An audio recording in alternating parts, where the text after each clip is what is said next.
Мөрийн инх баяр танилцуулна. Инх баяр таныг энэ дэр дурж байна.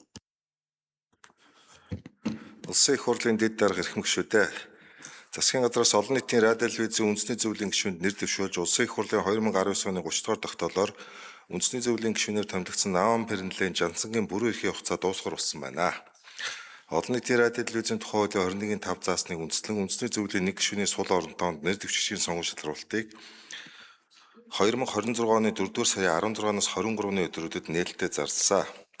Засгийн газрын хэрлэх газрын тэргүүн дэд даргын 2026 оны 4-р сарын 16-ны өдрийн 244-р тушаалаар байгуулагдсан нэр дэвшигчийг сонгох ажлын хэсгээс Монголын үндэсний худалдаа аж үйлдвэрийн танхимаас санал болгосон Чулуунбаатар Өвгтэй Батцангалыг сонгон шалгаруулсан байна. Улмаар Монгол Улсын засгийн газрын 2026 оны 4 сарын 29-ны өдрийн 16 дугаар хуралдаанаар Чулуунбаатар Өвгтэй Батцангалыг олон нийтийн радио телевизийн үндэсний зөвлөлийн гишүүн нэр дэвшүүлэхийг хэлсэн тэмцсэн. Батцангал нь 1976 онд Улаанбаатар хотод төрсөн, 1997 онд Монгол Улсын боловсролын их сургуулийг сэтгүүлж, 2016 онд Их засаг олон улсын их сургуулийг эрх зүйч мэргэдээр төгсөн сэтгүүл зүйн магистр зэрэгтэй.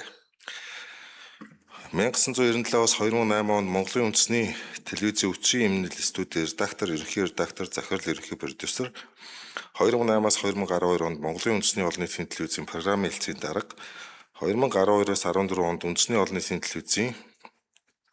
нийтийн радио телевизийн дэд захирал, 2014-аас 2016 онд Монголын үндэс сонингийн орлогч эрхлэгч, 2016-аас 2018 онд Монголын мэдээ агентлагийн захирал, 2018-аас 2021 онд Монголын үндэсний олон нийтийн телевизийн захирлаар тус ажиллаж байсан туршлагатай. 2025 оноос DBM Leasing ХХК-гийн захиргаа үйл ажиллагаа хариуцсан нэгжийн захирлын албан тушаалыг ашиж байна. Олон нийтийн радио телевизийн тухай хуулийн 21-ийн 7 заасны дагуу засгийн газраас олон нийтийн радио телевизийн үндэсний зөвлөлийн гишүүнд Батцангалыг нэр дэвшүүлж байна. Улсын их хурлын